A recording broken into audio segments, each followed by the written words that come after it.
All right. So in everyday life, you have governance, risk, and compliance.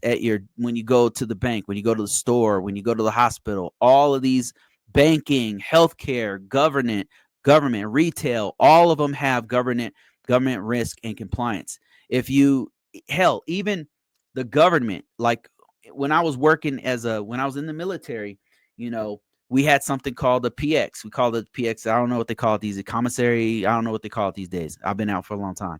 But we had a store on base basically, and they had to be compliant with there's government regulations, but they also had to we use credit cards there, so they had to have PCI DSS in there. So there's a lot of overlap between the different types of regulations and frameworks that you have. Healthcare, same thing. Like you have HIPAA, but they're taking your your card, they have to have a point of sale device, and that point of sale device has to have certain protections on it. So it's in every single industry, and there's a lot of overlap between these three, between all of them. Um, starting out your GRC journey, there's a few things that are going to help you out. But if you don't have one of these things or more, it's not the end of the world. You can still get into it, but there's a few things that are going to help you out.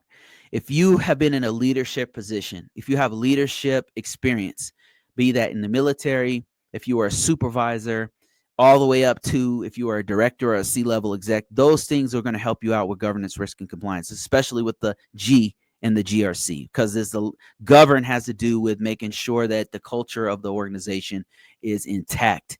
It's making sure that you are meeting the spirit of the policies, writing the policies, making sure that people are following them and things like that. So leadership is going to be a huge factor. If you've been a project manager, that's another big one. So does anybody have leadership experience? Am I talking to any leaders? I'm talking to a whole bunch of people out there who've done any kind of management, supervisory roles, project management on a weekly basis. I talk to you guys, so I know you guys are out there silently watching here. But if you have, maybe tell us about it, and we could talk about it a little bit.